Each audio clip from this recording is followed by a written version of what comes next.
And I'm going. Special meeting of the Lakeside City Council to order on December 28th. 6 p.m. Let's stand for the pledge. I pledge allegiance to the flag of the United States of America,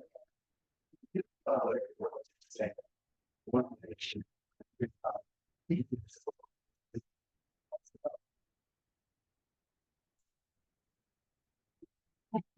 You are roll call, Councilor Carlisle.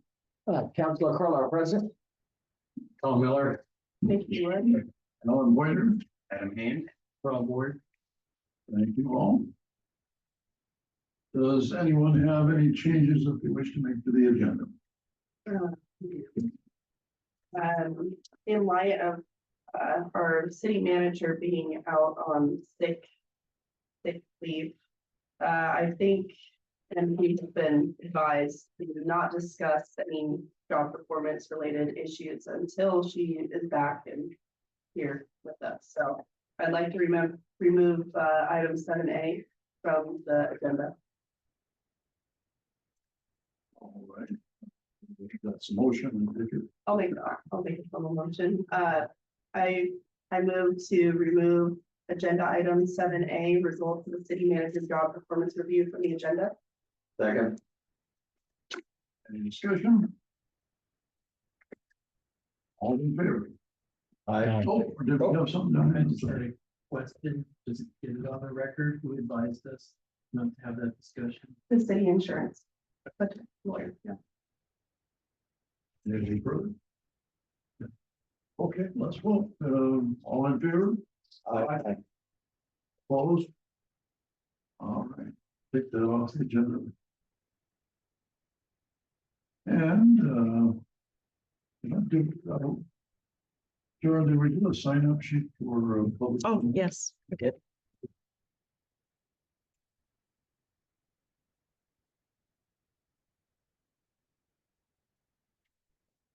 We do have to approve the agenda. I move to approve the agenda as modified. Second.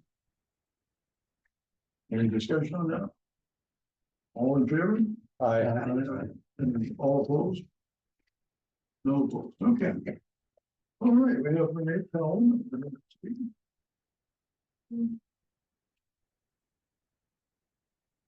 Hi, Renee Talon, Lakeside. I hope everybody had a great Christmas. Shirley's gonna pass out.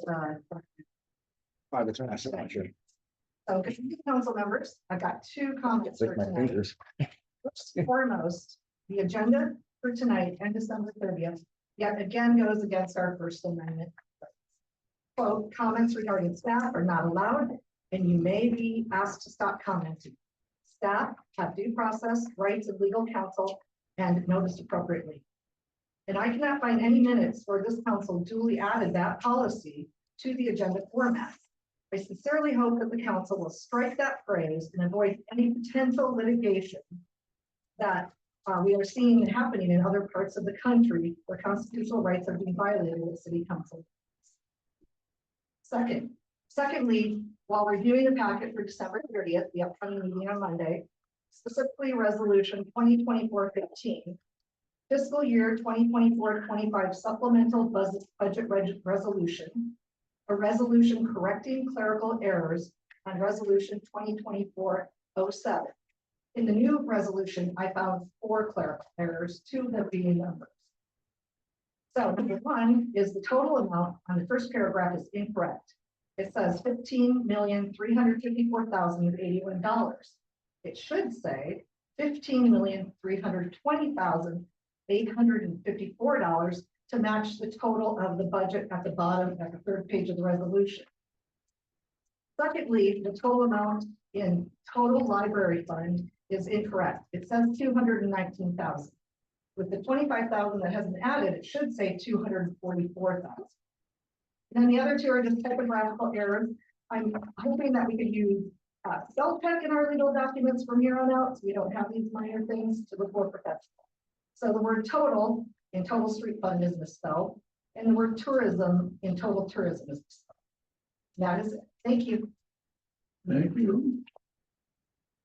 We have Shirley Bennell, who would like to speak. Hi, everyone, for leaving out Lakeside residents. Thank you for your time and. You did next, we really appreciate all the time and dedication you give to the city.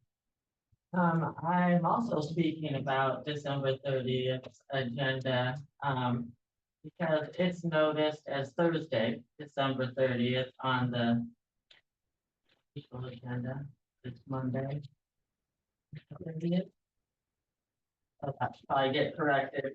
Then the next item that I caused some research on my part was the new business for swearing in the new council.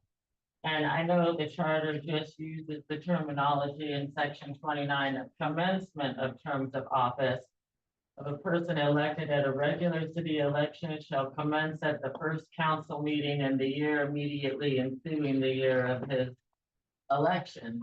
And so I don't know if that's causing some sort of gray area, but a literal translation and historical way of doing things, which would also cause some precedence if there is some sort of gray area as to when they get sworn in. Is I went and looked at the agenda and meeting minutes from January 21. Councilors got sworn in, and January of 23 when councilors got sworn in. And like the Keith County Commissioners don't get sworn in until next January. So hoping that we would err on the side of caution when it comes to interpreting the somewhat older charter and put that off until January like this. Thank you. Thank you. And Sandy Mundell. Yeah, just scratch me. Gotcha. Okay. Yeah. All right, that's all our public comments unless someone else has got something to say. Okay. I do want to say that. I'm sorry.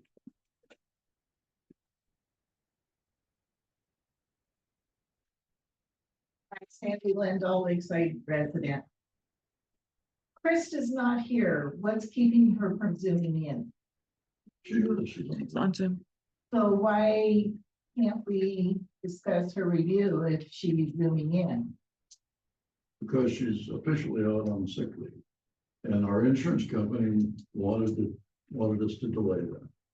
Is she getting paid for sick leave? So I do not know. I mean, that's all I can tell you about it. I do not know. Well, I know she doesn't have any sick time and I know she doesn't have any vacation time, so where I worked, you don't have it, you go without pay, whether you're a manager or not. That's a question I can't answer. I don't really know. So that's all I can tell you about. That's something we need to look into, I guess, but I hadn't even thought of it. So, Thank you.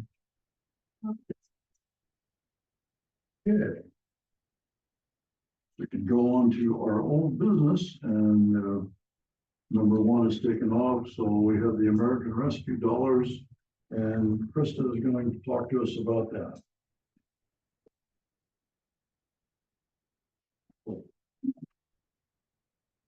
Can you hear me okay? Yeah, I Yes. can hear you. Okay. So I was asked to give a more in-depth explanation of the events that transpired over the ARPA funds. And I have talked to some of the counselors individually. It's unfortunate that the mayor is not here. A lot of this conversation was had with him and I. When it was back in April, there was supposed to have been some reporting for your COVID funds. That didn't happen.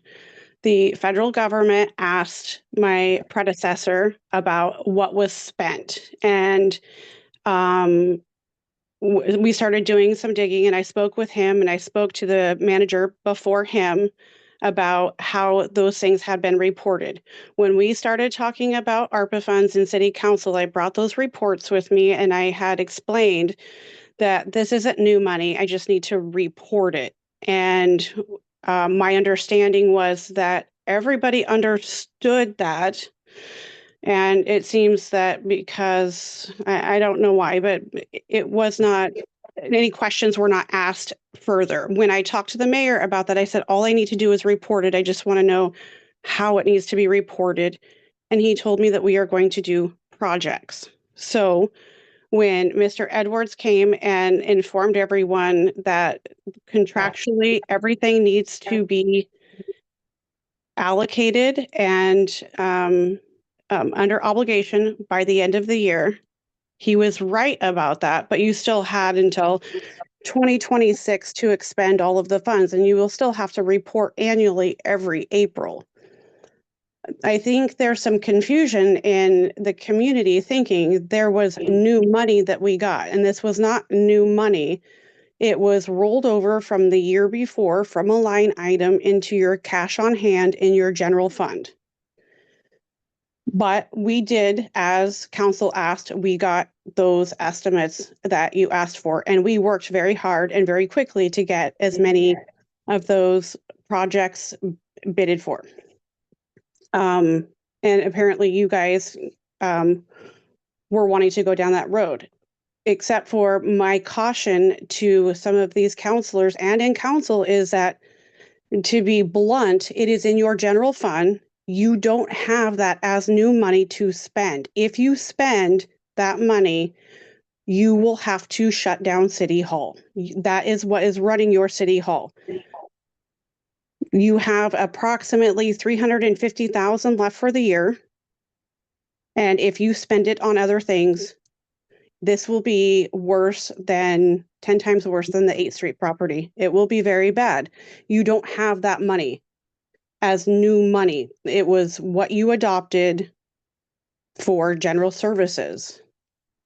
Your roof in your community development fund was an addition to what was ever in your general fund. That was a project you planned on.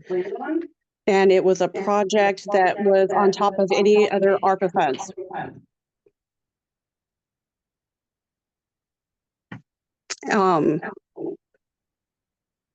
So it's not that the roof won't get done. It's that how do we need to report? Sorry, there's a lot of feedback right now. Let's see if I can lower my volume. Can you still hear me okay? Yes. Okay. So your roof can still get done, and it doesn't have to be reported as ARPA funds. Your general services is how it was reported before. It was just reported $0. And it just needs to be reported, is that from my perspective, because that's how you approved and adopted your budget.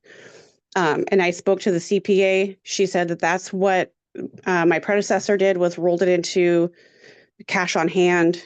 And that is how you guys approved it. So I can still try to report the roof and the things that we've done as ARPA funds, if that's how you want me to try to report them. But you don't need to do that. It was already something that you had planned. So I did speak to the attorney today, and he said that you didn't do anything by resolution. So all that you would need to do is if you didn't want to entertain certain contracts you've already approved, that you would just make the motion to rescind those contracts and name them individually, the ones that you do not want to keep.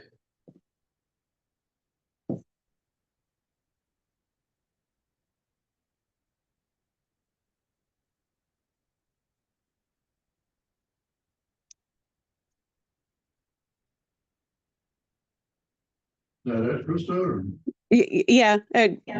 Do you guys have any questions, or I don't know if I'm explaining it really, really clear this time, or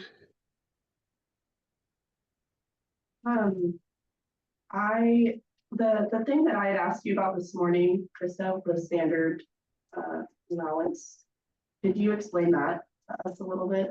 Yeah, when League of Oregon Cities did their training, and they explained that people with a population of over 10,000, it would make sense. You're going to get a large chunk of that COVID money, and you would need to be some of the people that itemized. You had the option to itemize if you wanted to, but they recommended that when you take the exemption, that you didn't have to track it in the same way that people with a 10,000 and above population would have to track it. There's different requirements and things. So we took the standard allowance, which was to not have to itemize. So you don't have to say, even in your general services, okay, we spent, 5 reams of paper and, a box of pencils and some plexiglass and, Zoom and, all of those things. It was just general services. And you can even just provide, some general categories, because the idea was that during COVID, they didn't want you to shut your city down. And so these were incentives to help keep you going, whether it be, people were working from home and counselors had to have laptops to Zoom in. And now you have this added cost of Zoom and all of these burdens that would have come with trying to keep people safe. And keep City Hall open as much as possible. So whatever those added costs were, it was to help alleviate those pressures.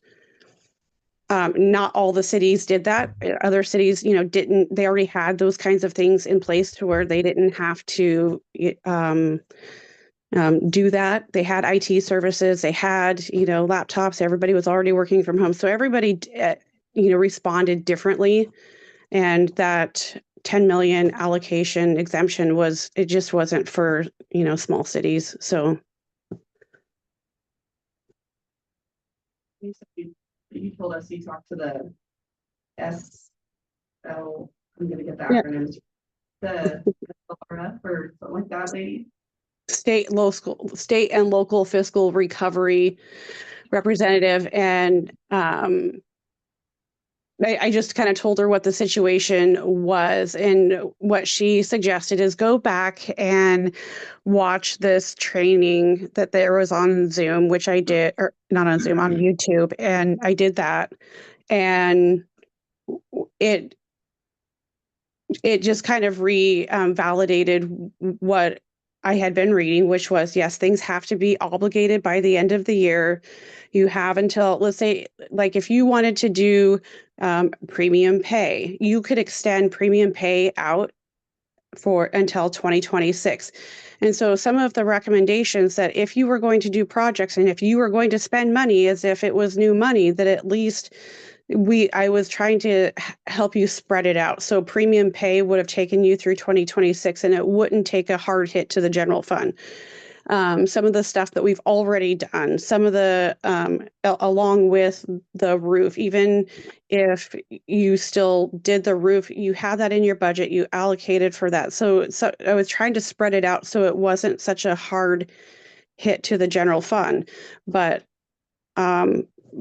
they can't make decisions for us. They just point you in the direction of, here's the training. And it was a newer one. I mean, I've done all of the ARPA fund trainings, and I've read all of the material for ARPA funds, and I read it again under this circumstance. So there's the 3 general categories, which was capital improvements and like wastewater and regular water and broadband, and you could do those kinds of things. Premium pay was another one, and general services.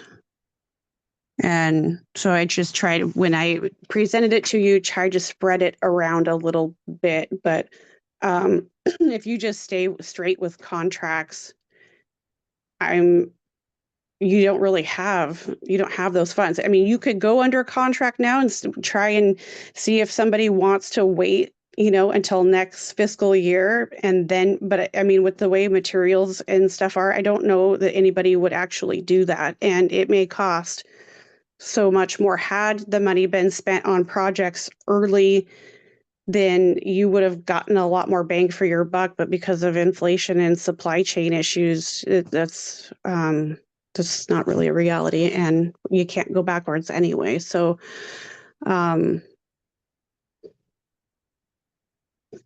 that's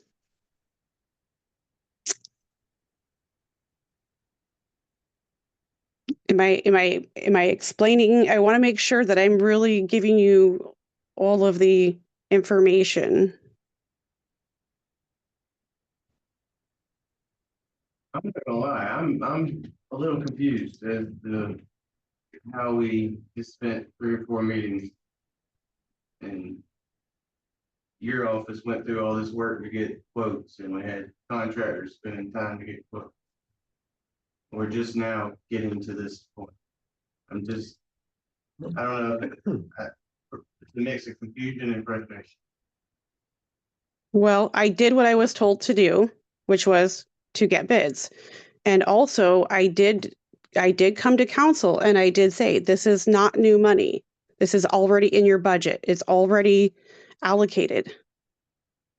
If you, and I mean, this is us just trying to learn, each other's communication, but if there isn't any questions, I feel like you're understanding what I'm saying, or it's some feedback, because when I say it's already allocated, it means in your requirements, in the budget you passed, that is where you allocated that money to be spent. And the mayor said, we're not going to just report, we're going to spend. And so that is the direction that he was taking the city.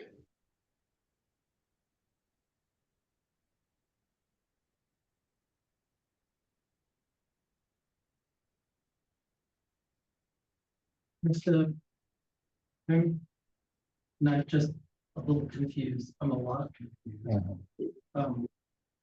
It was my understanding and understanding of citizens here based on their comments that an amount of money equal to the received ARPA funds had to have been obligated or spent at least by the end of this calendar year, or it would have to be returned. So the choice before us was to spend or obligate the money by the end of the year and get something of value for the city in exchange, or return it. Either way, the money was going to be gone. Is that not correct? Halfway. So when I asked the mayor, would you like me to report it as general services in the last years, I can go back and look at what was spent in the last years and report that. However, it was rolled into cash on hand. So it really reflects this year, because as I said before, Melissa reported it thinking that she closed it out. And it's not even possible to do that at this point, but as $0 in wages. And the cash on hand was rolled into, the ARPA funds was rolled into cash on hand. The thing that we're conflicting against is budget law and ARPA. So it's a disservice that it was rolled into the cash on hand. I think it's misleading. It should have stayed in its own line, but that's not what was done. And the fact that if you look at the budget and you look at last year and your cash on hand and your cash on hand this year, you could generally see that's, minus, your storage unit or storage container for the food pantry, that is where it is. So it just needs to be reported. The money was never going to go away. I just needed to report it. You have until 2026 to spend it. It's just if you had any capital improvements, any capital projects to report, those had to be obligated by the end of the year. So when I conveyed that to the mayor, he says, we're not going to just report general services. We're projects. And that is what we did. I mean, you guys wanted to do projects, and it's not that you can't do them. I'm just saying you're going to end up with budget law issues at the end. Because if you, right now, if you spend everything in the general fund and you go over, then you have audit issues. And the ramifications of going over is potentially losing your revenue sharing on top of fines and other things. So potentially losing your insurance. I mean, there are cities that go over all the time, but that's not the ideal practice. It's not that the money is going back. I just need to report it.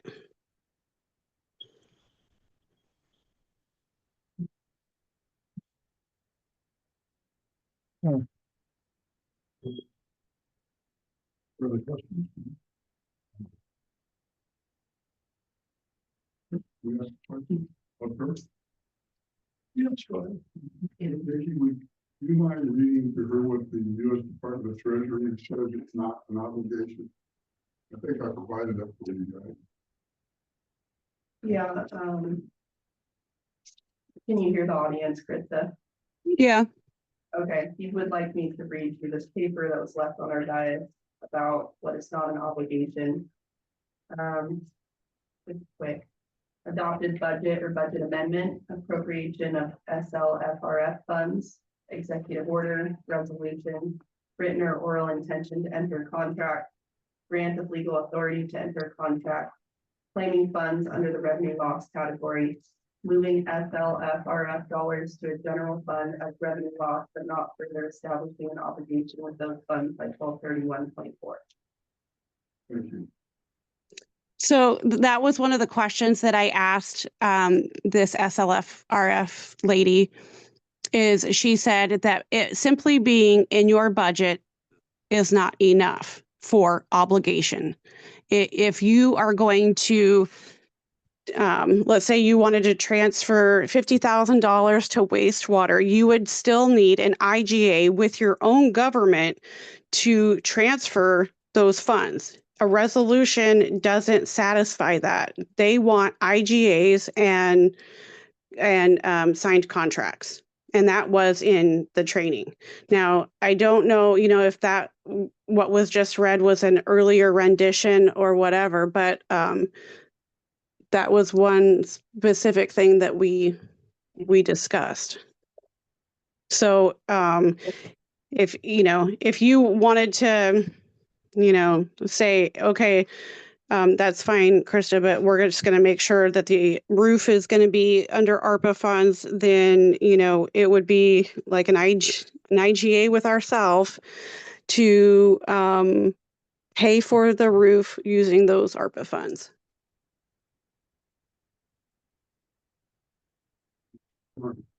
The federal government for the 2024 expiration date. As to what is an obligation and what isn't an obligation. But we're not claiming revenue loss, correct? Is it? Not for Krista. Oh, yeah, for Krista, yeah.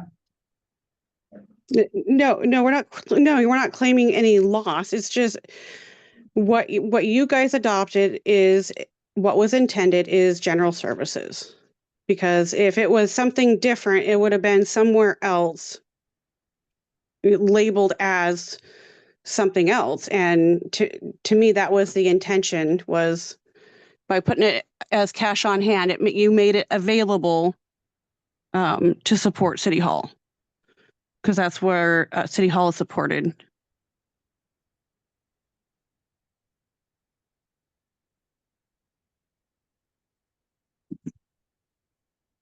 Instead, I'd like to go back to my previous question, where I said I was under the impression that we either had to spend or obligate all the funds by the end of this year or return it, and you said that was not quite right.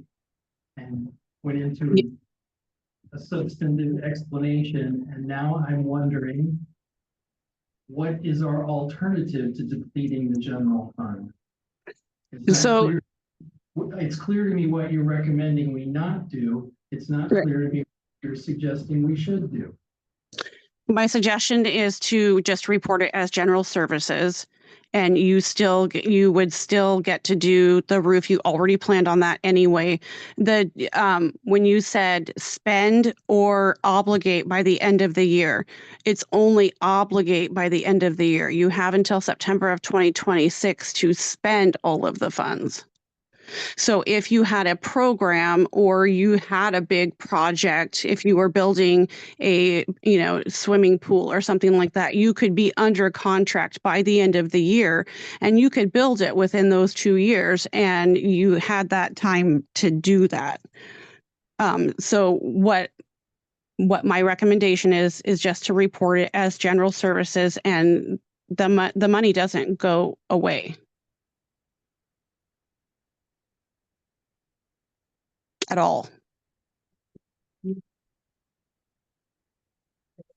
You still do the roof, do the electrical, separate that. That was already planned. It's out of a different pot of money. Here we go. We have a question from the audience. Oh, okay. My question is this, I'm really confused about your budget and what you've done with it since you got these COVID funds. Did we actually receive the money?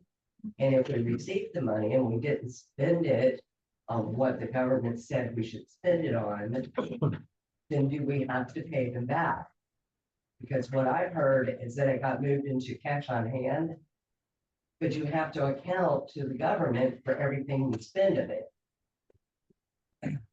Because it has to be spent on what they said you would spend.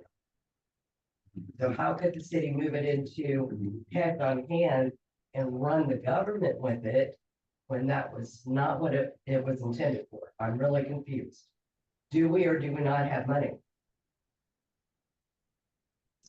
Is that a question for me? Yes, or whoever, or council.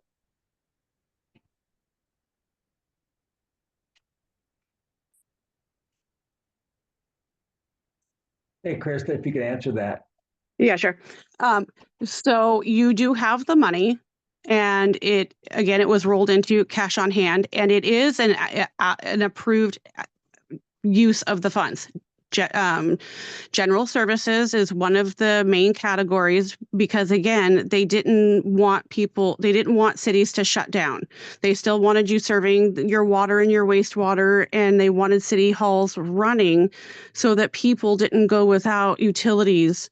So not all cities needed that though. Some people used it on, buying new water meters and, all sorts of other things to help with the burden, keep people working and things like that. So, and then there was also the capital improvement section where you could, build a community center or public safety. And there was some other categories, but those were the three main ones. And so, yes, you have the money. The other things that it was spent on was the storage container for the food pantry. And I think there was like some phones or something, a very minuscule amount of money. The rest of it is there. And when I presented the spreadsheet at the top, I believe it said there was $72.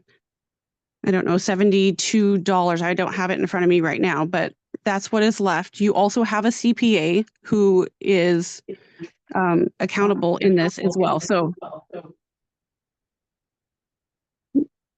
did I answer your question? So do we have to give the money back was my question at the end. No, it just needs to be reported. So at this point, what I would do is I would say, okay, we've spent about 50% of our general fund.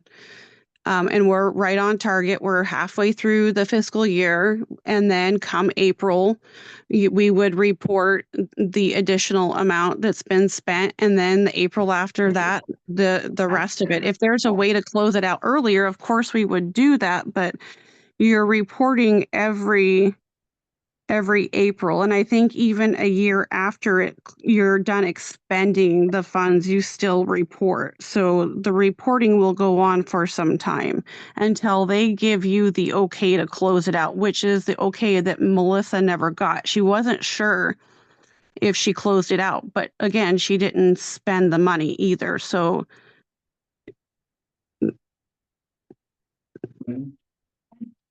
And so, Steve, I'm gonna round up approximately 400,000. We will have nothing to show for it. Except regular, everyday office service. Is that what you're saying? Because then how much exactly has been spent and how much exactly is left? 372,000? We're not getting a definite answer. We will have nothing to show for the once in a lifetime windfall. Except salaries and paper and service. If that is correct, then what has the revenue that regularly comes in? What's happened to it? So if we only have 300 and you said 50,000 in the general fund right now, where has regular money that's been coming in to be spent on these supplies? So Tom has the budget to actual, and those are the things that have been spent. You have oversight, 2 counselors that come in every week that review invoices, and there's checks and balances. And I don't think that it's to show for nothing. If you have nobody to run City Hall, and you don't have Zoom, and you don't have the added IT necessities and things like that that provide access for people when they're at home.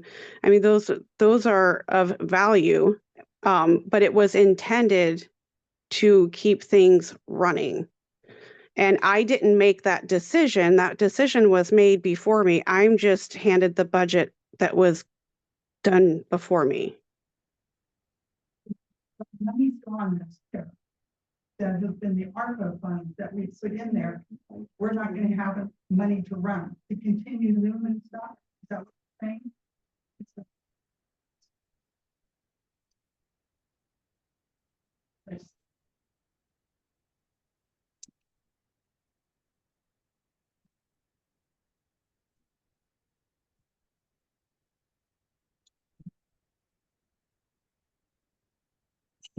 I think so. Krista, are you still on? Yeah, I'm still here. If somebody's at the podium, or in the audience, I mean, it's kind of hard to hear, but I feel like council should also, be providing some answers. They are the ones that approved this budget. I think we're all just super confused. Yeah, I exactly. mean, You're the manager, manage. There you go. I just feel like we've been going on a different road. And now it's. Everybody else, I'm sorry. If, what Chris is saying is that the best recommendation, her recommendation is report to, the general services or general fund money. So am I hearing correctly that this would preclude, or eliminate opportunity to spend this money on improvements for the city? So once the recommendation is to report it for general fund, general services, and then it can only be spent on general services of administering the city. So it eliminates any potential for future projects. Is that what you're saying, Krista? I think I might be able to answer that possibly. I think it would be in the next budget cycle when you budget for those expenditures. The main thing people were wondering about is if we're relying on this ARPA funds to run the city, what happened to the money that used to run the city?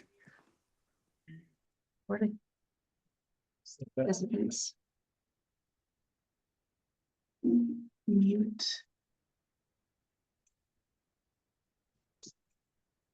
And then unmute Krista.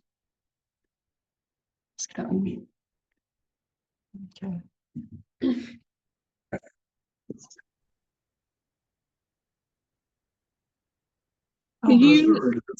So you guys were really working with a really bare bones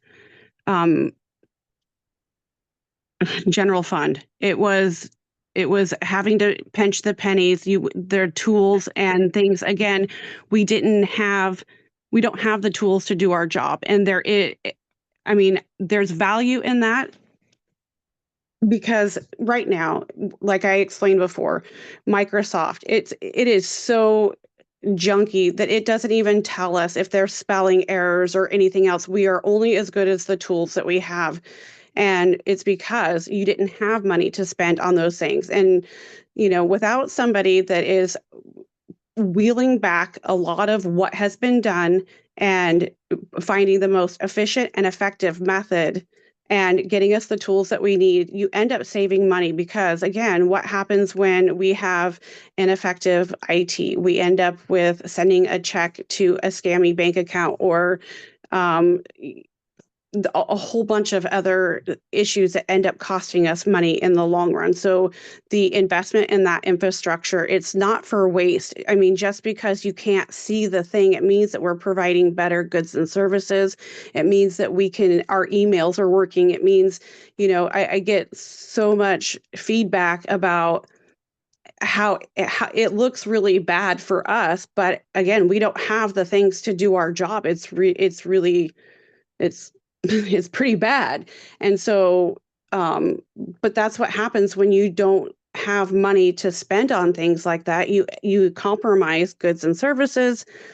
And no, it's not a shiny new thing that everybody can see and enjoy, but it is a critical infrastructure that needs attention and it has been neglected. Again, I try to, propose that you guys go to, either an iPad or cheap computers and stop, spending on paper, because not only is the paper costly, but then you're being charged to print the paper.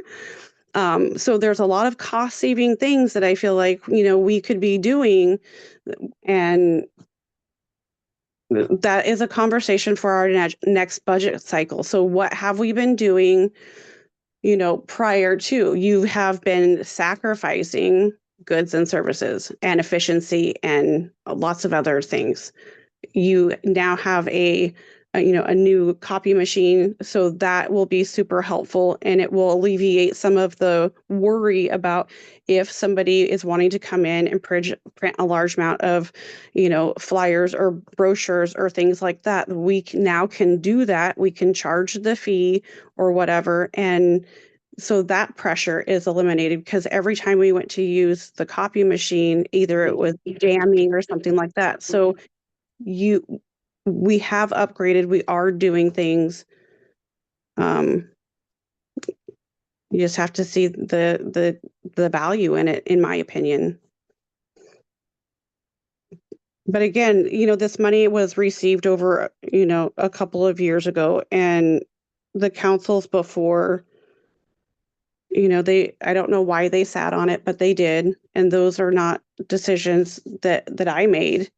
I'm just trying to give you the best options to not have to return the money. You still get to do the roof and make a better plan. We're going to be starting budget season in January.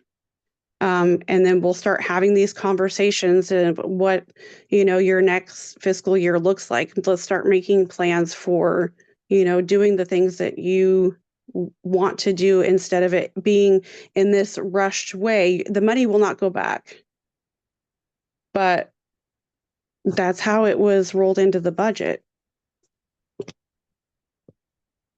Okay, I got a question. I have a question. Question, or do we have a council? Yeah. Chris, I'm sitting here trying really hard to understand what you're telling us, and as I think about it, I have a couple questions. And you probably don't have the budget right in front of you, but can you give us a rough idea of how much of the $380-ish thousand we started discussing a couple months ago is in this year or in the current budget, and how much of that number we would have left to start our new budget cycle? That might be a question for Stephanie. So again, the problem with us not doing in-house accounting is that we have another arm out there. So the budget to actuals, Tom has that, and what has been spent. And as far as like, the idea is that when you create your budget and you allocate those resources, that you spend the money. The idea is to spend the money. If you want to hold money over, then you put that in your, unappropriated ending fund balance or something like that, to where, or you put it into a reserve fund or, some other method. When you put it into general fund, budget law says you are to spend the money. So again, I will be doing budget law training, and I hope my council will come, and so that we have a better understanding of how it works. Because I feel like this conversation wouldn't be as difficult. So I hope you all come. And that usually starts around March. LOC puts it on, the state puts it on. There'll be many opportunities to do that. And as far as, so what has been spent, Tom has the budget to actual for general fund. And we're right on track. Some of those things, haven't even, been spent at all. And normally at the first of the year, you guys would get a mid report, for the new incoming council about where we are fiscally.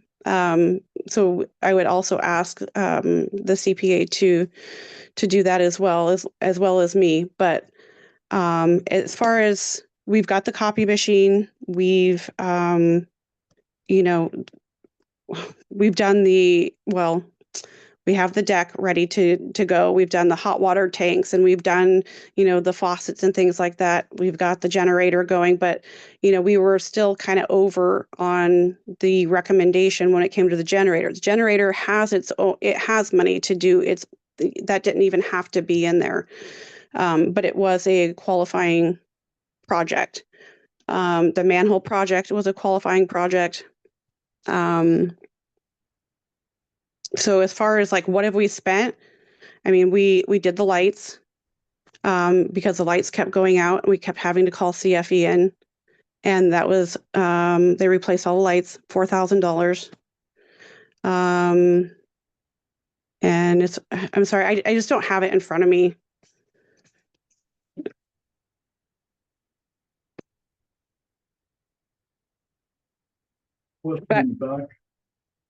But I think if you all have a copy of that budget to actual, yeah, that would probably be helpful.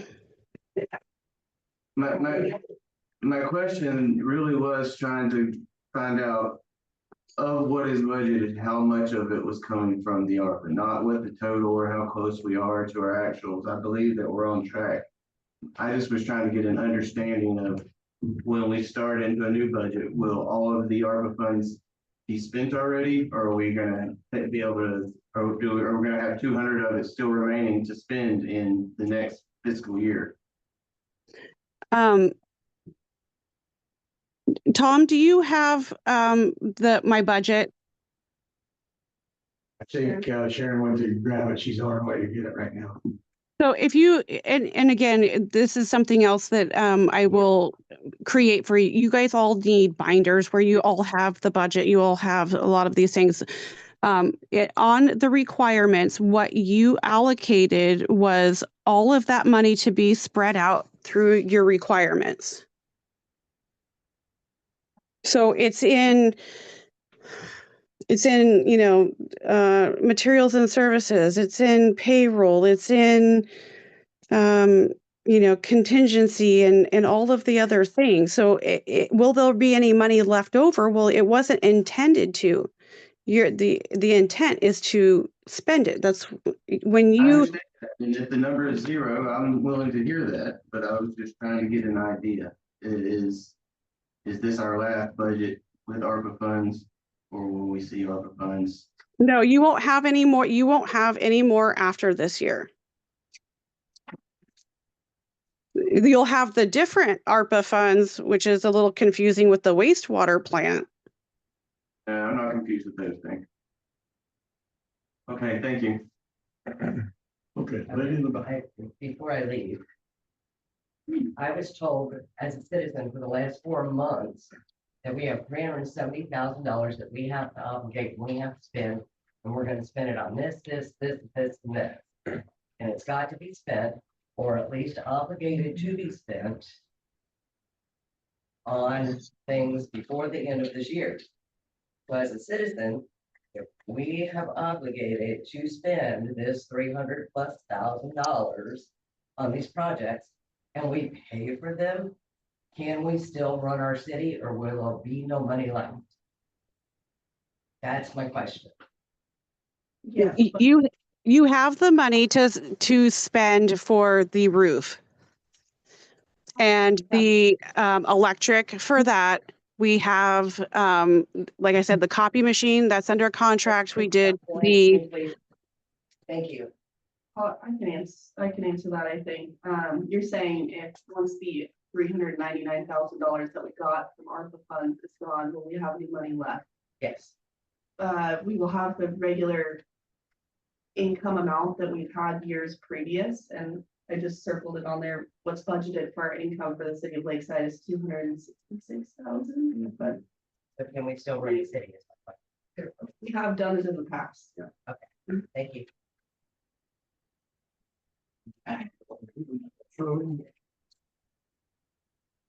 No, This is from the 22-23 budget, and it's on the city website. Under fiscal year 23-24 approved budget and audit.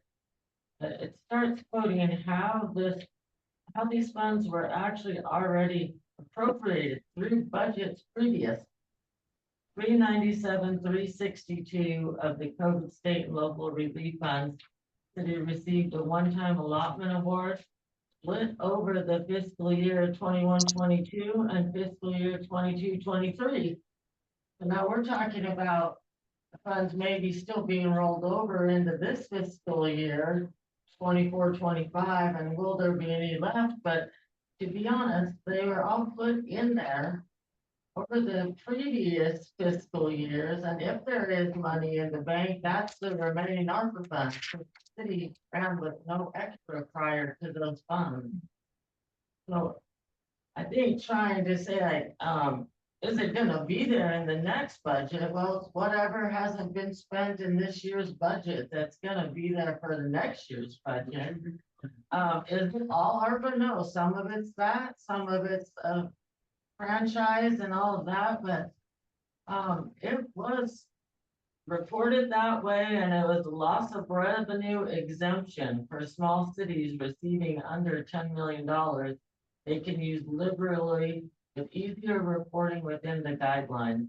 Funds may not be used for pension or purchase of property. They've been used for food bank containers. It's explained pretty well in that audit, in that budget report, should be in the previous year's budget. I mean, before this came up, for discussion just a couple months ago, I was also just as a citizen, because I had sat in the audience and listened to this, that those funds had been dealt with. But then this comes back to us 4 months ago and we're told something different. And then I feel like we jumped into action. The whole community kind of did to try to address it. And again, I'm at the same spot, confusion and frustration, because we just spent 3 or 4 meetings, lots of effort. And I feel like we should have gotten the input that we got tonight 3 months ago. So I'm at a loss. what, Adam? I think Linda was on. I just wanted to say, when we did the budget 2 years ago, we put $50,000 to repair the roof. Never done. This past budget, we put $100,000. And literally, the only reason that you're even talking about repairing that roof is because people are getting, because of the ARPA fund. Would the roof ever have been done if nobody had brought it up? Probably not. So if nothing else, that will get done. We have a contract in front of us, I believe. But would you have a contract in front of you? If this had not been brought up, I don't think so. I really don't think so. And it was in the budget, been in the budget 2 years. And so it went from 50,000 to 100,000. Just say, general fund, you know, and that's probably gonna be part of the what's left. You know, if you don't do the $100,000, that's a little bit of the ARC fund that.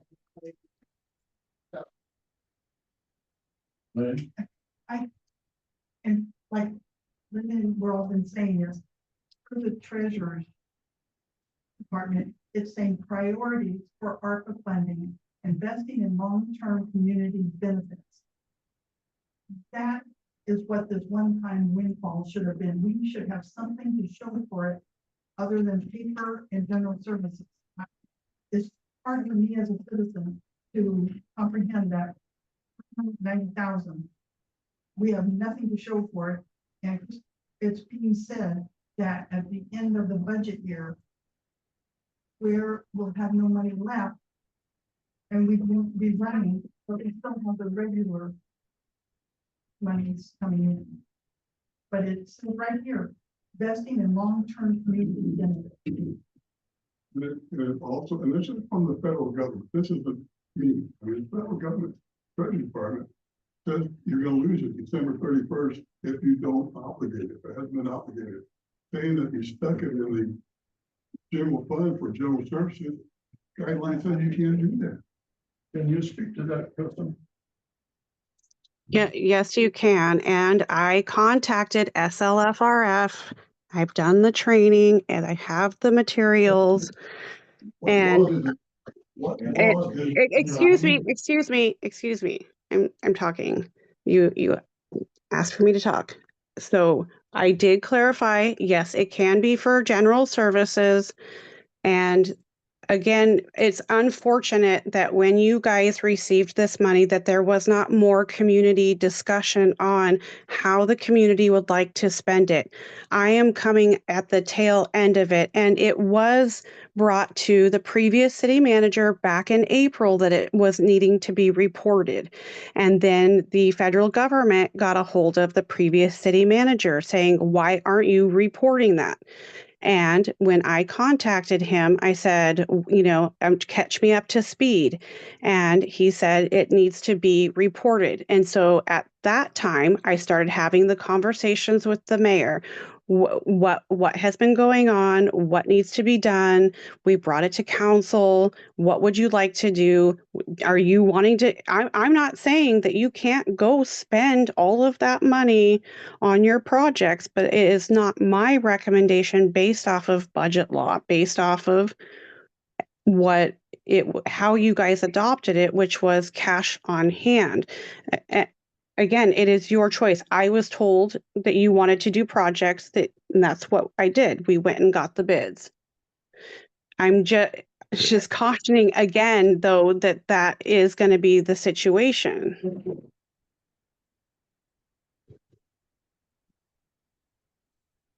That we would be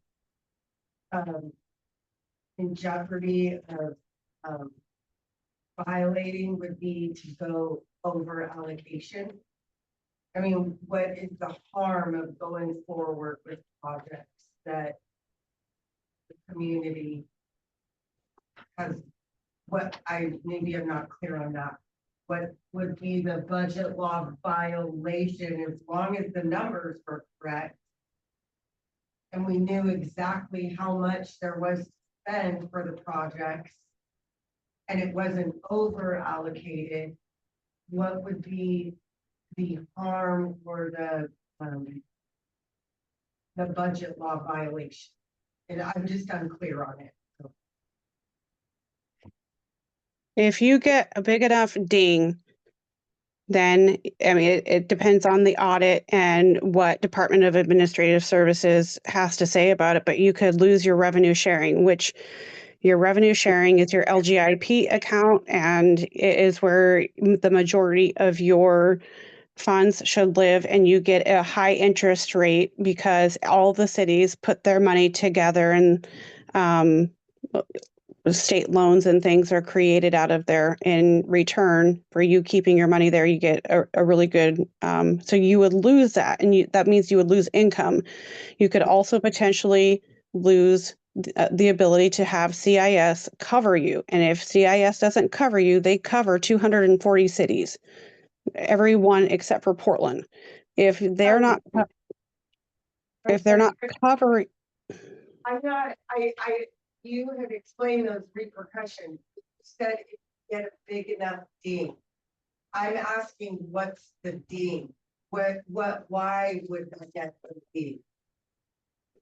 because budget law says you cannot spend $1 over what you allocated in your budget. What's only if you go over? I'm sorry, I can't hear you.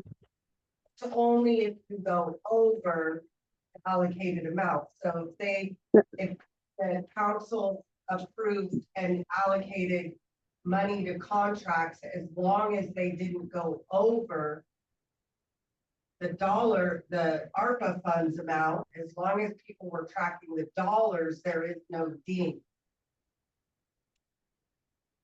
So so it was allocated in those requirements in your general fund. So that means that we will have to stop paying for everything out of the general fund in order to, I mean, the roof is in its own thing. So you could say 200 and, yeah, I don't know, 78,000 or whatever it is will be out of your general fund. And so you can no longer spend anything in your general fund in order to, and you don't have anywhere where that money is allocated to spend. You didn't make a plan and say, okay, for capital improvements, we're going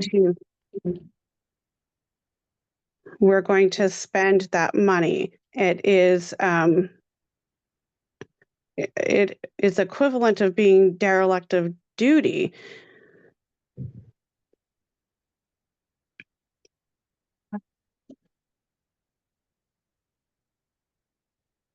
I mean, general accounting practices, I mean, there's laws and things even on top of budget law that you have the idea is that the public is very, very aware of what you're doing, what you're planning when your budget committee comes together, that they are the ones that are approving all of your plans for the next year.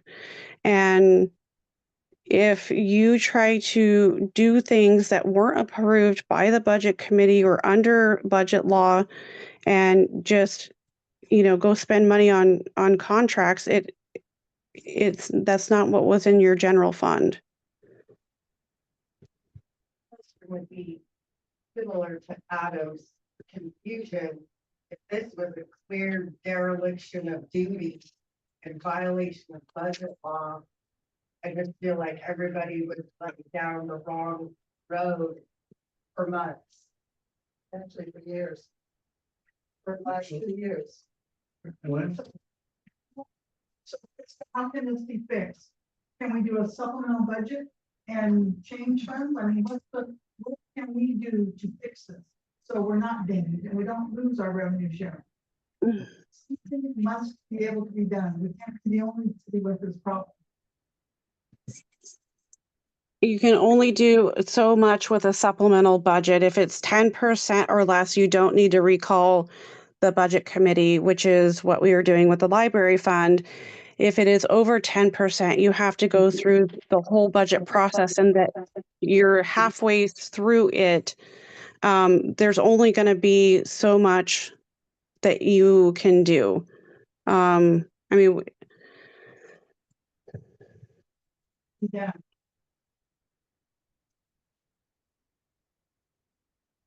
What should we have in the A, whatever you want to call it. We all need, you all need one. Can I ask the council, you were the benign council for quite a while. Do you recall when the council voted for the ARPA funds to be appropriated into the general fund? That was in the budget the last couple of years. The federal government said it has to be appropriated. Obligated. They wanted to obligate 390,000 to be paid for the federal fund. I think it's been a while.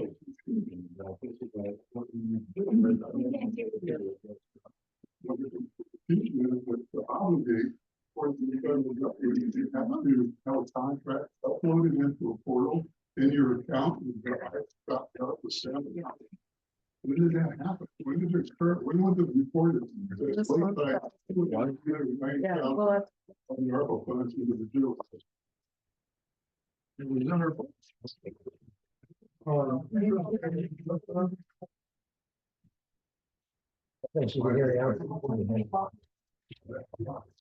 President, can you address Mr. Armstrong's question?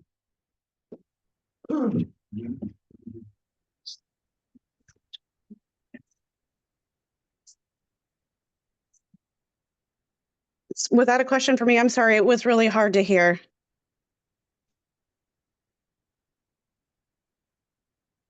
Armstrong, can you state that so she can hear it? My question was, when did the council by motion at some meeting move to obligate $390,000 into the general fund? On the ARPA fund? When did they, I was given this budget, so I assume during budget committee and during adoption. Like here. And then when was it reported to ARPA through the city.gov account and through the portal for obligated? The SLFRF account, it was reported under Melissa twice in, I think in 21 and 22. 22. That would be the food bank and the container. Sorry, what was that? That report would have been the food container for the food bank. No, she didn't report that. She reported wages, $0. You're talking about Melissa Bethel, this was before her. Yes. Oh, the only two reports that I could find in our account was Melissa reporting wages. The storage container, to my knowledge, where I could see, was not reported. And I suspect part of that is why the federal government was getting a hold of us and say, when under my predecessor, saying, what have you spent the money on because you haven't reported it? Because April came and nothing was reported. And then the email started coming. And then when after I took over, I got an email and I didn't know, what it was referencing. So I talked to Mark. He said, ask my predecessor, which I did. And it was there was a box in the clerk's office to see, what things had been spent on. But when I went to the CPA, she said the money had not been spent, except for the storage container. Because they all have code. All of those lines on the budget have codes, and none of it had been spent.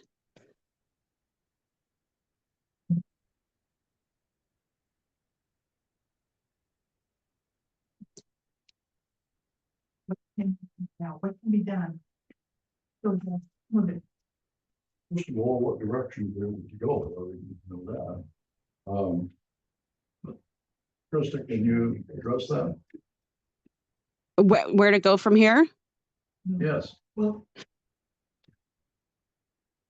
Again, it's my recommendation that we report, it, you're still going to be able to do the roof. Again, it was already allocated for, whether we tag that with ARPA funds. I go back over things that, infrastructure projects, the manhole and other things, maybe step and stag system. I could report infrastructure things if that makes people feel better. But it was in the general fund. To me, it would be consistent to report with where it is.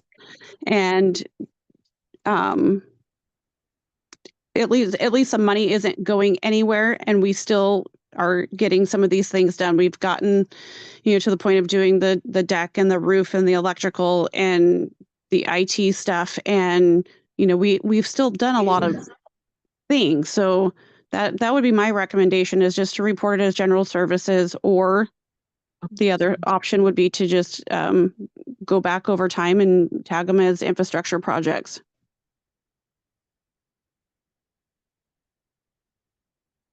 But not to spend new money past the roof.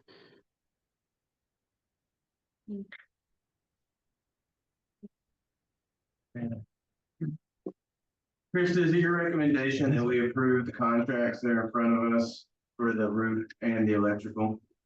The roof and the electrical, yes. Yeah, I understand. Thank you. Think the land has to stand up for this. Would that give us enough money for any blaze the window and repair them? Could you speak at the podium? I'm sorry, I can't hear you.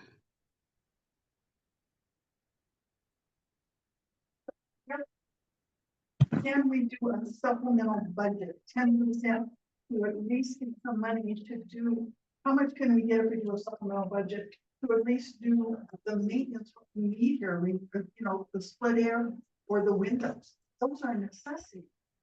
Because there's cracks in them, and they're gonna fall out, then what are we gonna do? How much can you do a supplemental budget for? There's gotta be something we can do. I think you can only do, I'd have to look, but I think it's only 20%. How much is 20%? If it's 10% or under, you don't have to recall the budget committee. If you recall the budget committee, I think you can only do up to 20%. How much is 20%? Of what? The total budget, or just the Per fund. And you can only do, I'm sorry, I don't have it in front of me. I think you can only do a couple of funds. You can't do the entire budget, because the idea is that you do it annually and you adjust it at somewhere in the middle if you have to. It's not ideal, but they don't want you completely redoing budgets in the middle of the year. Well, they may not want us to.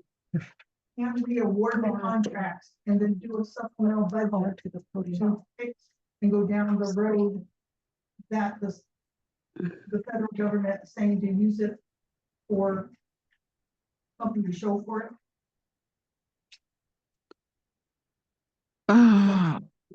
You have to go to the podium, Elaine, please. Sorry, Elaine, it's hard to hear from back there. I'm sorry. Can we approve the budget, the contract tonight, then do a supplemental budget to get us back on track to do what we need to do? We need to not, I understand how important it is to use it for service. I mean, that I understand everything you've said, Krista, and it is important. But our building is falling down around us. So we need to use this one-time windfall to have something to show. So if we were to approve the contracts is there enough money to where they say half down or something like that? Then do a supplemental to carry us over. Because You, the roof you still wouldn't, sorry, Elaine, you still wouldn't be able to do that because all the contracts have to be awarded by the end of the year. The only things that you can extend past the end of the year would be things like premium pay, wages, and contracts that have already been awarded. The IGAs that have already been awarded, they're putting a hard stop, and that was sort of the panic was, hurry up and get estimates, and see what we can do to spend the money. And again, I'm sorry that, I'm not explaining it in more detail, but the council had made a decision to award contracts not reported as general services. And we've done that, and having a better plan next budget year, making a strategic plan, I think that's something we can all rally around. Everybody wants to fix the community center, and I think with a better plan and not under this circumstance, let's make a plan and not do things in haste, because it's not that you're not going to have something to show for it. You do. You will have the roof, you'll have the electrical. Those are things, huge things. Staff has been telling me they have been trying to get that electrical separated for a lot of years. And, there's no shut off going to City Hall. So when City Hall flooded, it's amazing that people didn't get electrocuted. So we're doing some of those things, and we got to, look at that as a win. I don't think a supplemental budget is going to save. And you can't do it in time to award contracts and things. They have them before them. If that's the choice that the council wants to make, they are free to make that. I just wanted to throw some numbers out, Krista. With looking at the budget to actual. Budget to actual, it looks like we have in the general fund, $350,074.54. The roof, electrical and window contracts total $159,114.50. If we took that, if we used all the reported that obligated ARPA funds, would leave us 190.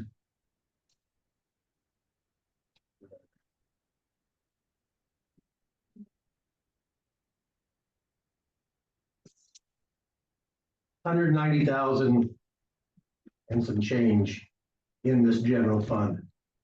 If everything came out of this 350 that we have in the general fund currently, according to our actual budget versus actual.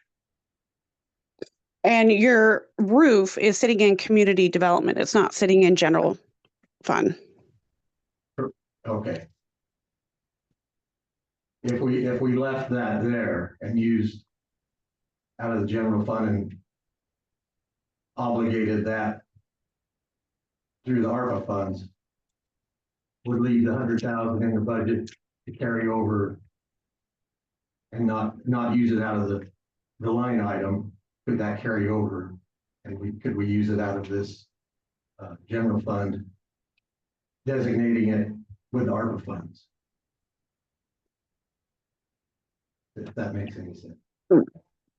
So you're saying I think it's a question. I just wanted to get the numbers out there to you. Yeah. If we took everything, if we took all these projects out of the general fund and used report them as ARPA funds, it would bring the general fund down to 190,000. But again, where did those lie in your requirements? Where is it, in your materials and services? Is it, what line item are you pulling that from? Because it's not allocated that way. In the budget. in the budget, in the requirements. You know, you have personnel, you have materials and services, you have contingency. I mean, some of those things you could pull a little bit, here and there, but there isn't 159,000 in any one line item that you could pull that from. I see what you're saying.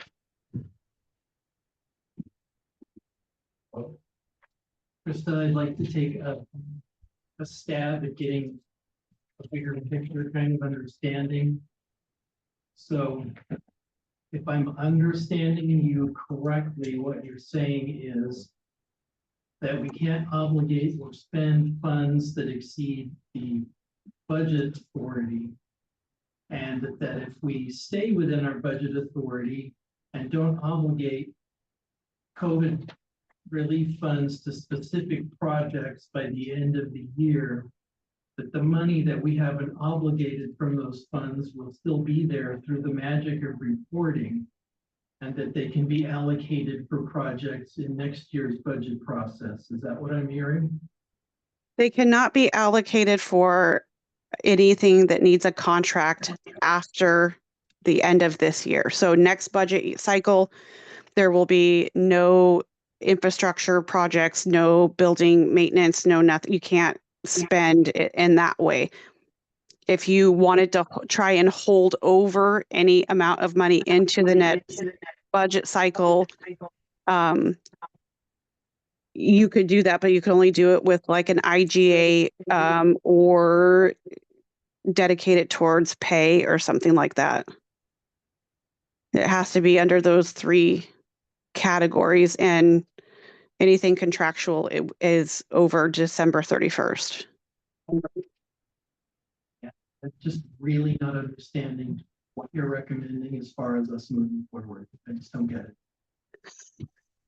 It's diametrically opposed to everything we thought we understood up until today. My recommendation is to report it as general services. It won't go away. You still do the roof. Option 2 would to be for me to go back and report infrastructure projects for people to feel better that it went somewhere that quote unquote could be shown for. So we report it as the roof, we report it as a manhole, we report it as hot water heaters and the storage container, and maybe step and stag systems that we've maintained, and and just those kinds of things. I'm happy to do that as well. Continue doing the roof, the electrical, make a better plan for building maintenance. I have instructed staff to come up with a procedure, which was not in place until now, for regular monitoring of our buildings, checks, yearly checks, weekly checks, monthly checks, so that we don't end up with all of a sudden a building that has been neglected for so long and it becoming an emergency. So making a better plan coming next budget cycle, either report it as infrastructure projects or report it as general services. Don't spend new money that you don't have, or report it as general services. I'm trying to give you a couple of options, 2 different options for reporting, and an option to still tag it as ARPA funds for infrastructure, do the roof and the electrical. But after that, windows and heaters and things like that, I do not recommend doing that. Let's make a better plan. Krista, I was just also wondering about the generator on Park Avenue. The generator the wastewater has enough money to spend that on its own. Okay.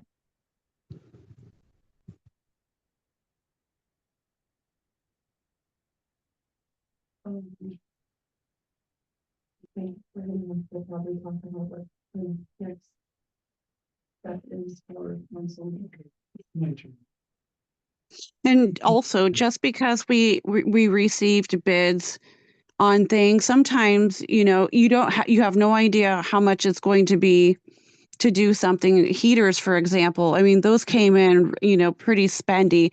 Maybe it was just more than, we had to spend or were willing to spend or what have you. And now we have an idea that what it's going to take to replace those. And maybe we, plan for that in our next budget cycle. I know that the electrical on the senior roof, they've come out and done several bids over the years. And it just ended up being too much to tackle. And so I feel like this is a pretty good win. Mr. Mayor, you have some questions. Go ahead. No, no, it's my turn. Okay, so first off, I want to say this. As far as the city attorney is concerned, I don't trust those people as far as I can throw. Because I've already caught them in 90,000 lives. About everything they've said has been wrong. Second off, who is going to be responsible for this 390,000, 350,000, or 200,000? Who is the person that's going to be responsible for it? If the end of the year comes and the federal government says, thank you, folks, give me that back. Who's going to be responsible for the money? If you don't make those contracts now. Yeah. Is she going to be responsible for it? Is she going to pay it back? I don't think so.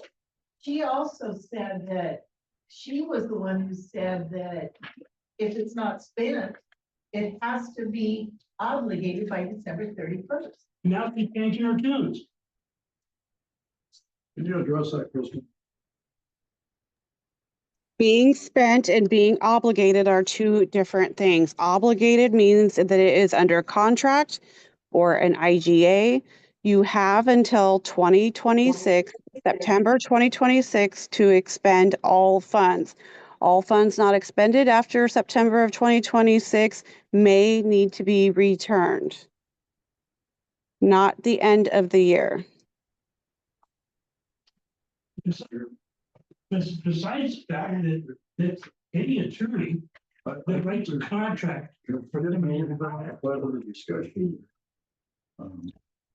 Mr. Mayor, the federal government on the obligation sheets that I gave you said that you have to have a contract or a purchase order. December 31st, 2024. Contract obligated to ARPA. To be fair, to be safe, would it be better to award the contract? I mean, just accept them and award the signed contract? Check with the SLRF people or the US Treasury Department and see who's right, rather than risk losing. Get your question answered, because I was kind of confused. First, she said, no, you couldn't use it next year, but then she says, we'll be better prepared and next year we'll do these things. So can it be used next year? Just say my question was answered and I still don't understand it. All source, federal government, treasury, or It's still in the budget. 2 years in a row. Never been touched.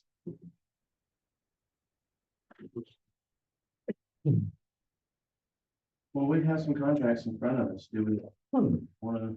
What we need to do with what we have in front of us for the electrical one and the others that we actually approve, but now apparently we can't do those. Okay, well,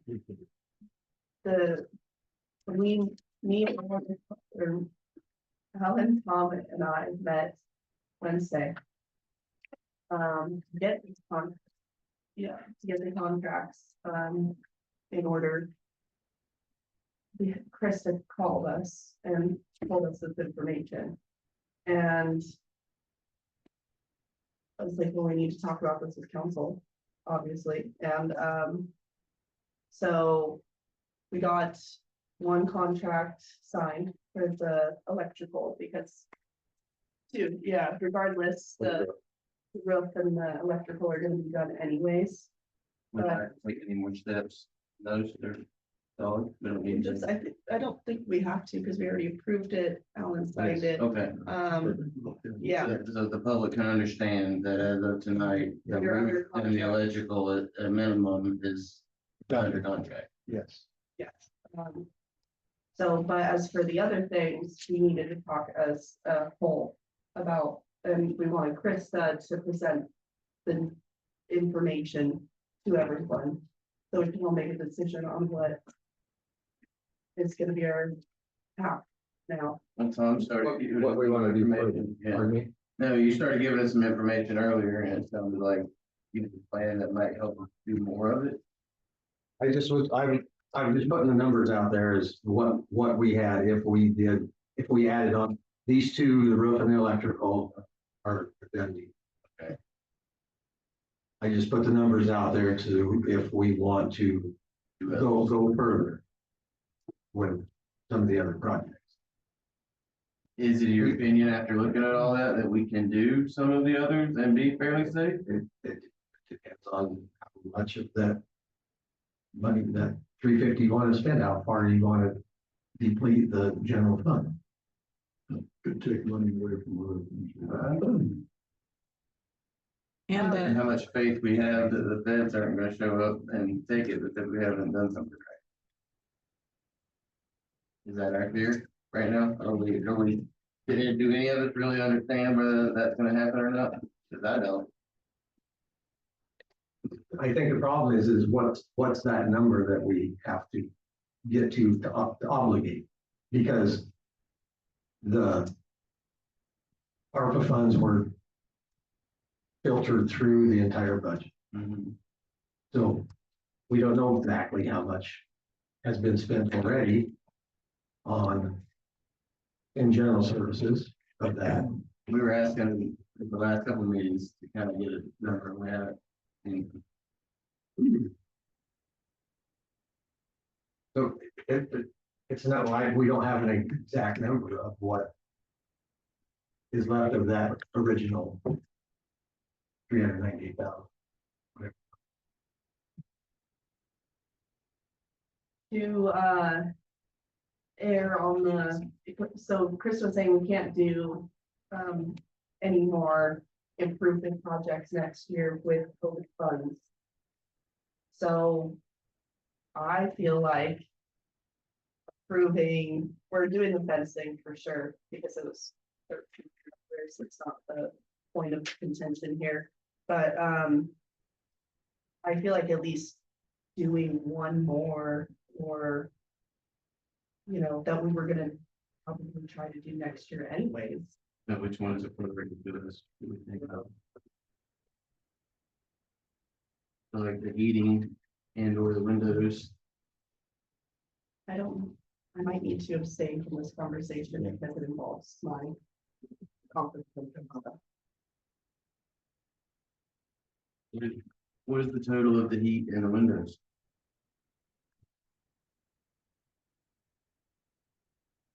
What was the heating contract we? I think it was Adcock. Yeah. Yeah. Oh, all post. Also. For 645. And they set up a new one And the too. heating, and then the windows was another 26. So we're 75-ish. On top of the.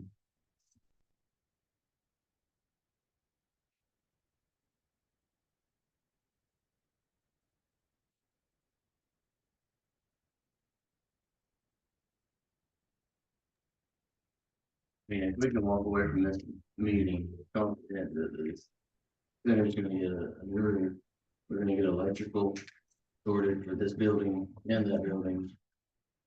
We're gonna get heating and windows for this building and that building.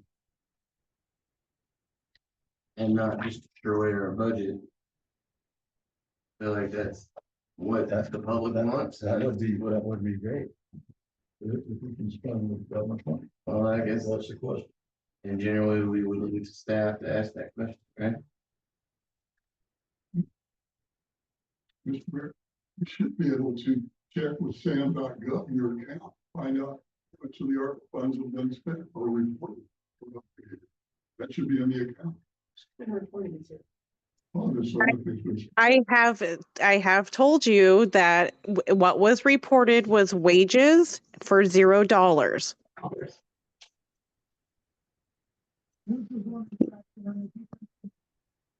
Well, does that mean that zero was spent for that, or is that, what does that mean?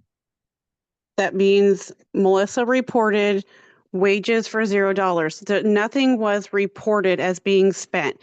Our CPA has no information on anything that was spent prior to her coming to work for Lakeside. So for 2 years, there is no ARPA money spent other than previously to her coming in was the storage container for 12,500 or 800, I think.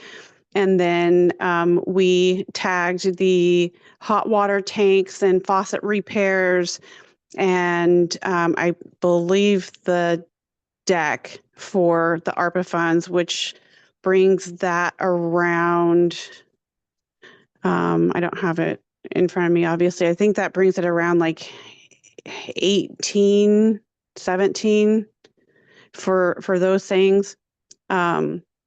And I think some phones were purchased, but that wasn't tracked, and that was before I came.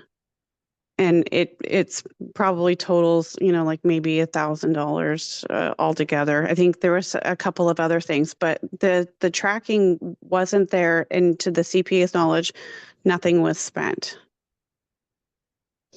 Chris, I have a question for you. So does that mean those things that we've already spent the money on, like the food container and stuff, do we have to report those by the 31st as well?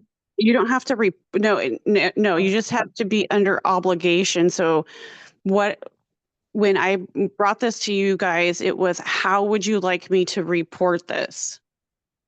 And when I gave you the spreadsheet, I minused out the storage container because that was already something that needs to be reported. You had total, I think, 399,900 just in total. And then 12,500 of that was the storage container. You've got 390,000 minus the full.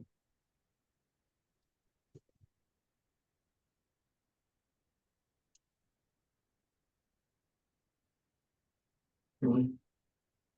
So in the meeting council packet book back here, it has the budget versus actual, like I was probably looking at there through November 30th. And some of the capital outlays already been spent this year, so that 100,000 that's in the budget for capital outlay is only down to 85,000 now. So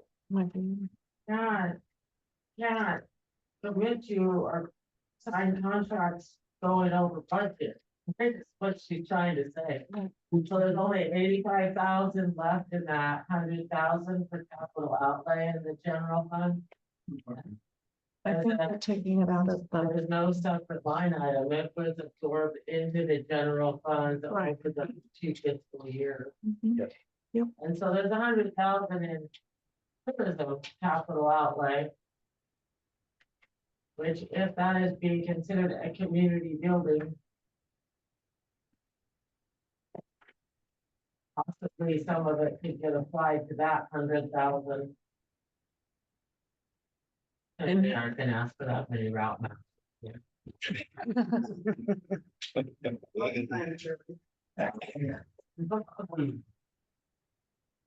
how much? So there's 84,000 remaining as of November 30th. Capital outlay in the general fund, which could cover the roofing or whatever. And then still another 100,000 in capital outlay and tourism, which. You know, it's actually 2024.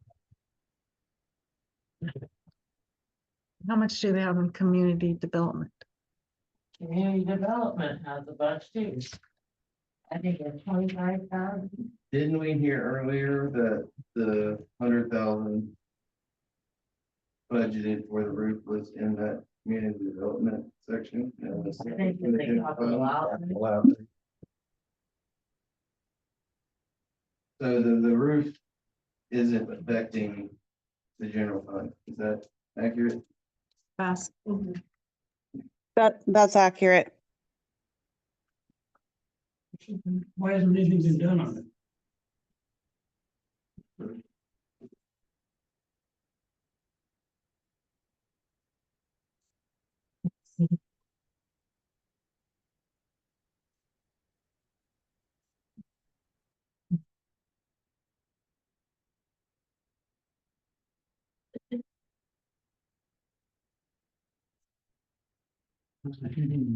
It's capital outlay in the community fund. Community development is more like. Code enforcement for 22,000 and then contingency, operating contingency 20,000.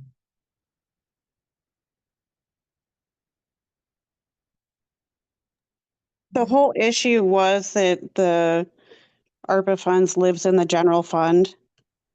And so that money that's in community development isn't affected by ARPA funds. However, I think you can report it as that, but if you're talking about like transferring funds and things like that to community development, it's still taking away from the general fund. So just making repairs to our community center using transient tax instead of general fund because it's allowed in the budget for this year.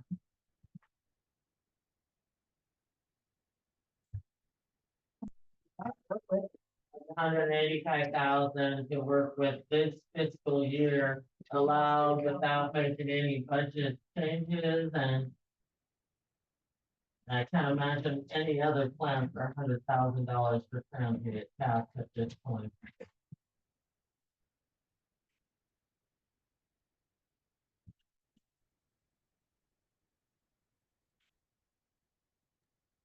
In case people aren't aware, capital outlay is for things that are useful things that have a life expectancy. So if, for example, your city hall, your streets, if you had to get a new vehicle, all of those things that have a useful life is your capital outlay.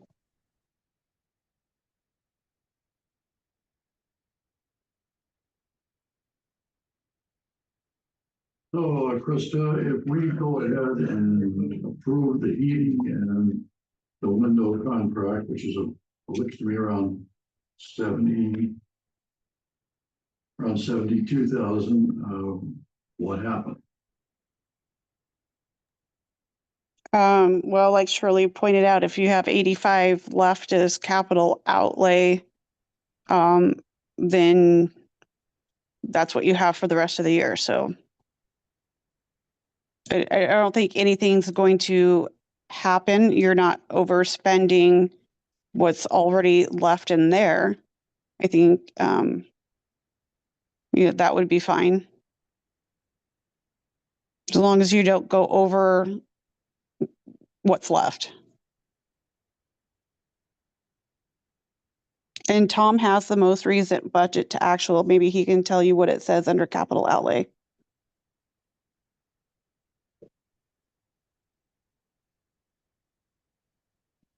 $85,441. Okay, so that's the most recent one. We spent 75 on it, that heat and windows, $10,000.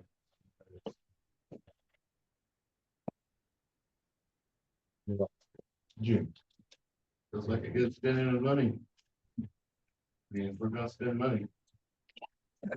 Those things will impact all of us for years to come.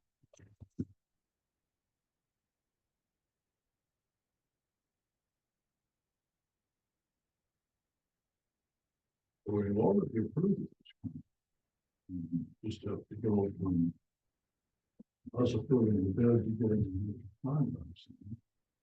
I did get in touch with all those, I called Wednesday and left a voicemail. And got back a phone call, and apparently they are closed until the 6th. And any contract we send over needs to be I would need something on behalf of the city that's a substantial contract for them. They were not enthused. So, can't guarantee that they will get it back by the 31st.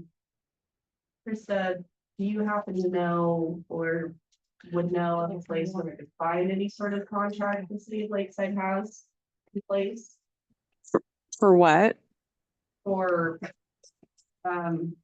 if we were to move forward with the heating and air place, just so we did have it under contract by the 31st or something the city had for that. Template, you mean? Sorry, you were cutting kind of in and out. For what kind of contract? Just, is there like a template contract the city of Lakeside has for services like that? Not that I'm aware of. I was given one for the roof, or sorry, the deck from the contractor, which I sent over to the attorney because it wasn't anything that I would have signed. So if there's something that we need to provide, we could get that from the attorney. We've got something. Yeah. He sent us a 75-page contract, and almost every single page needed like 3 paragraphs changed in it. It was something that I would not feel comfortable modifying it anyway. We don't need anything 75 pages long for that, just something that covers our bases. But yeah, I was looking at some stuff online, but I don't want to just pull a contract offline and it not be what the city needs. So yeah, I think the attorney should mess around with that. It should be, it could be very simple, just a scope of work and a price.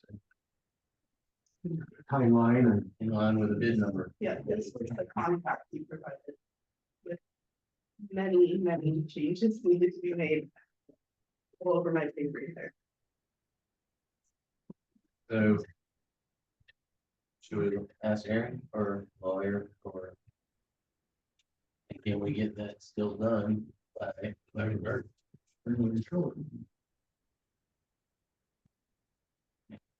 they're out, you said All Coast was out of the office.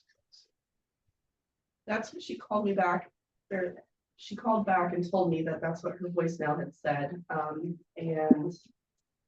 I told her we just needed a quick contract signed. And she said that it needed to be appropriate.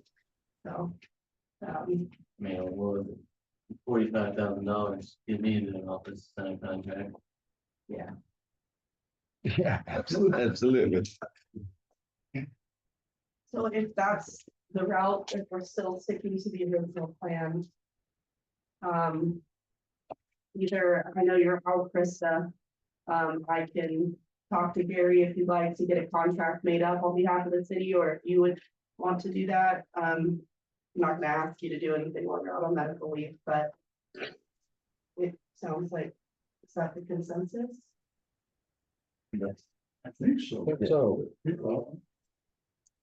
I don't have a problem getting a hold of Gary. I've been trying to do what I can from home. The beings that I wasn't involved in these other ones that you guys are looking at, the thing that I would just make sure is that somebody has vetted them and make sure that they're commercial contractors, that they have their bonds and things. Hopefully somebody has checked that because I didn't.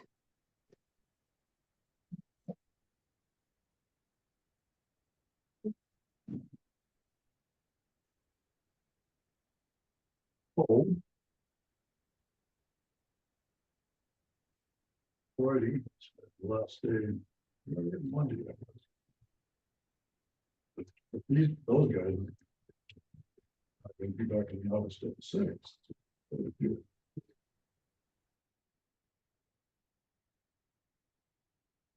I mean, she said, Do we dare call them again? I'll call them, I'll take the next meeting, I guess. she said send it, and she just followed up with that it needs to be. The wording was, appropriate or something like that, but yeah. So I mean, we could send it and see what happens. But also, yeah, I mean, there's this. On all coasts. Bid, if you will, it doesn't say bid on it, but. It's lists the scope of work and it has a place for a signature by signing this document. The customer agrees to the services and conditions outlined in this document. Place to sign.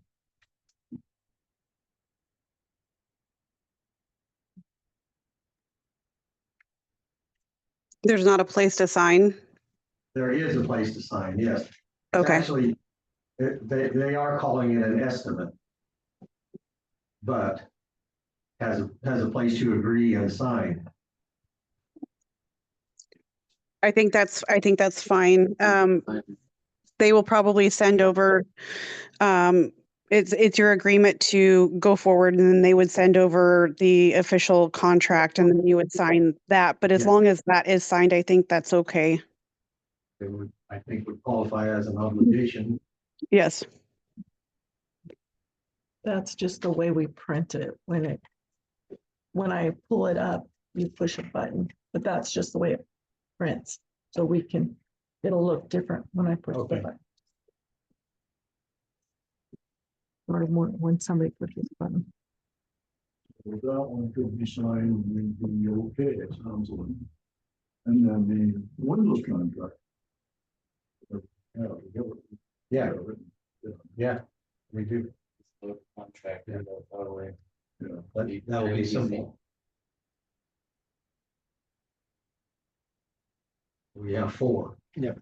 Roof, electrical, heating, and the windows. And all 4 of those support both of these facilities. Yes. Before you go forward with awarding contracts, if that's what you're doing, you need to make a motion to accept all of those. We have 3 of them.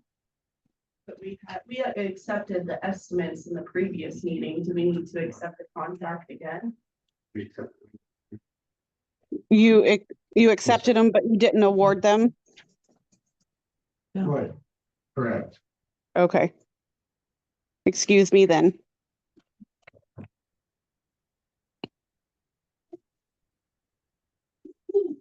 The generator, we wouldn't need to rush into contract for that because it's already under the wastewater thing, correct? Correct. Airport fencing. We approved that. Yeah. That was kind of lower on the list of priorities, is getting the contract signed, but I could definitely get in touch with them tomorrow. It's low cost and high impact.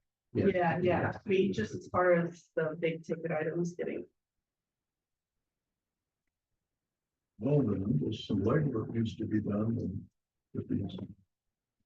And we, just like on the 2 contracts that we have, we shouldn't have to do anything further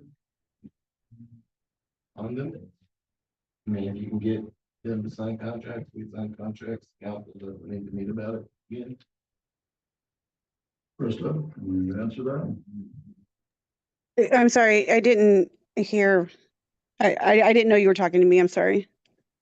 My question was, we have 2 contracts that we've already been told that are taken care of. The council doesn't need to make any sort of vote or decision on. That would be the roof and the electrical situation.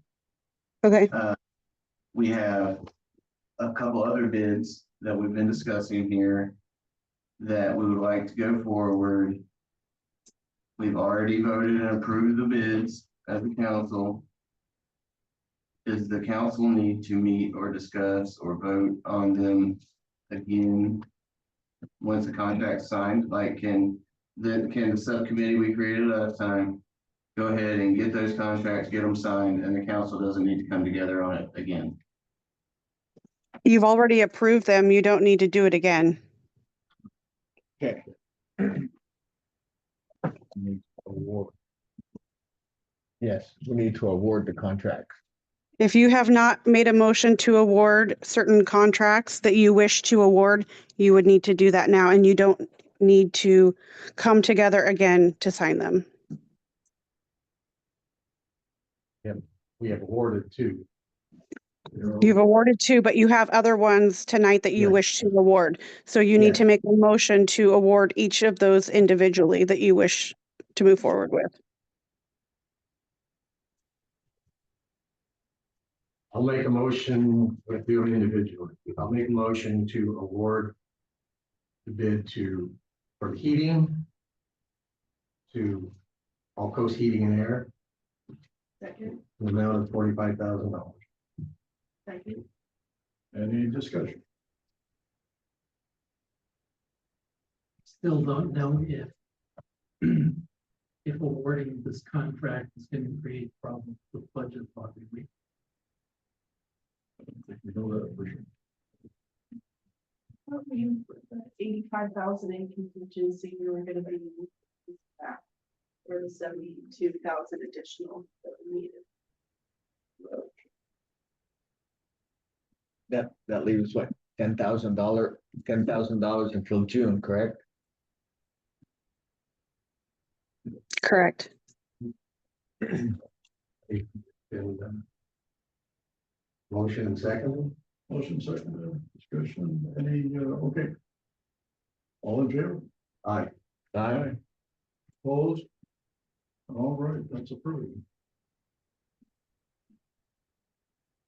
I'll also make a motion to award. One second, Sharon, if you could make a note that in the minutes that is supposed to come out of contingency. Out of contingency from which fund? General fund. Thank you. Sorry to interrupt.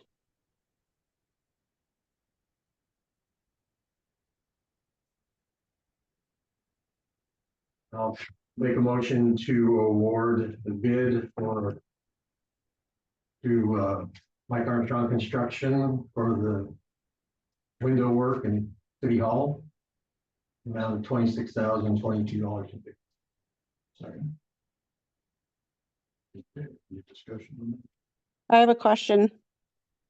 Is this a commercial contractor? Yes. Yes. Yes. Okay. All right, And that's out of the contingent. Yes.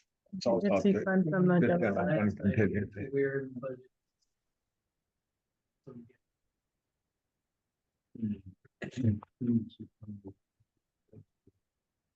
General fund. So we're proposing to spend 27,000 of the remaining 10,000. No, 72. 70 was. What was the two combined? Yes. The heating was. Yeah, Is there eventually?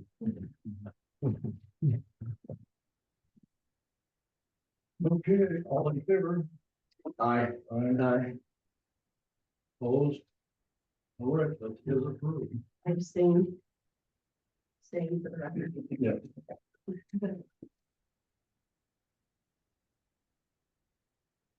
All right, anything further? Do we need to do one for the fencing? Please, what? Do we need to do a motion for the fencing part of it? That's a small amount of money. Okay. The other, so I don't think so. All right. But the fencing's to come out of the general fund? The idea with the fencing is I just wanted approval that this is the course of action that you guys wanted me to take. It seems that there wasn't a lot of other options.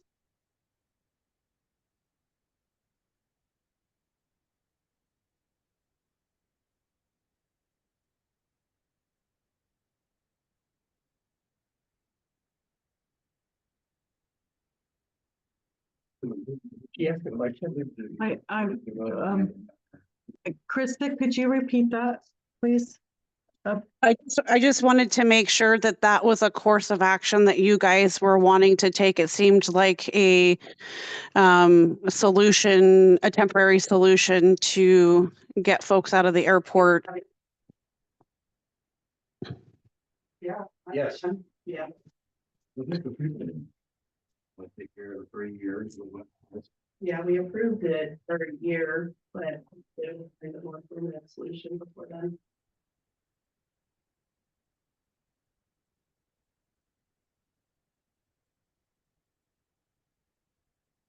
Elaine? So now that when everything is signed, then the people need to be instructed to make sure that by the 31st it's uploaded to that portal. Because I thought these had to be uploaded. I don't. Krista, can you address that? No, it doesn't have to be uploaded. It just has to be obligated. I'll go back in and report what needs to be reported to catch us up, but you don't upload the documents. Report the obligation. Does the report of the obligations have to be done by the 31st? No, you only report annually. So I need to report what was due in April. And then come next April, we do another set of reporting. And you're sure of that? Because I thought we saw something that said there also had to be uploaded and reported by the 31st of December. No, there you don't upload anything. Or reported. It needs to be obligated. They don't want you to send invoices and estimates. You just report it. I'm sorry, that's what I meant, Krista. Does it have to be reported by the 31st, or you're saying it can be done by April? No, I will report to catch us up from the April 2024 report. And then in April of 2025, what you guys have obligated and spent on these things here will then be reported at that time. Isn't reported through the portal by December 31st. How would you know you couldn't change it January 12th? I think because the number of the population number, this could be qualified for an exemption in that itemized reporting. I haven't seen that.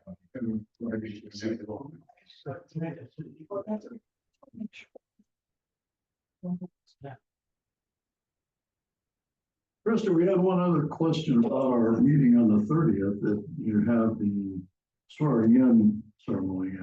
Okay. Is that a rush to do it then rather than at the January meeting? The idea was that the council that adopted the budget, I felt that the responsibility lies with that council and not with a new council. It should have been done some time ago, but there's just been too much going on.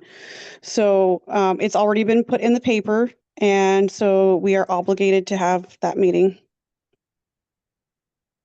But not just a meeting, but the swearing in of the officers. Oh. That is contrary to everything that's been done here. I know it isn't specifically called for in the charter, but are we? So the thing is that we have a plaque to give Mr. Carlisle, Councilor Carlisle, for his service. And so most people do a ceremonial swearing in. And I think there's some confusion on like the federal government where they swear in and then they're allowed to take their seats, and that's not what happens here. So December 31st, the counselor terms ends. If you wait until the first meeting of January 9, if there's an emergency, you have no counsel, you have nobody to open a meeting, you have lots of other issues. And so sometimes clerks will even do, private swearings in until, so at least they're sworn in, and you could potentially call a meeting if had to or something like that. Coos Bay did theirs, I think like December, 5th or 6th or something like that. Doesn't mean they're taking their seats. You don't take your seat until the first council meeting. It's just that you are swearing in a time to bring your family and cake and whatever. And it doesn't mean that you are taking over, on that day. It just means that come the next meeting, you have a council and you can start conducting business.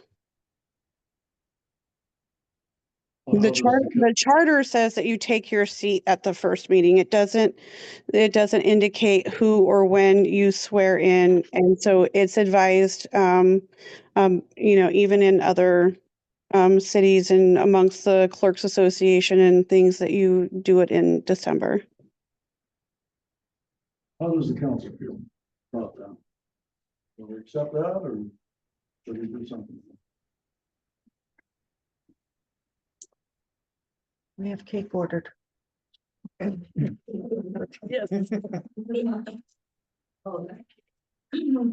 Well, like you said before, if something, an emergency comes up, what do you have for contingency plan? You should call a special emergency meeting and get sworn in. I would think, and in any case, there's a period of time there when you don't really have anybody that's in office. Either way you do it, but this is Krista's idea. In the past, we have not done it that way, but I don't see anything that really prohibits us from doing it. That's how we want to do it. If the swearing in of the council members doesn't remove the existing council member from their seat, No. there's no problem. I don't have a problem with it. Yeah, either one. I could accept that.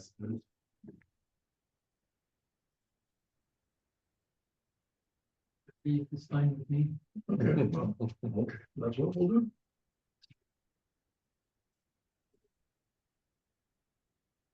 Anything further?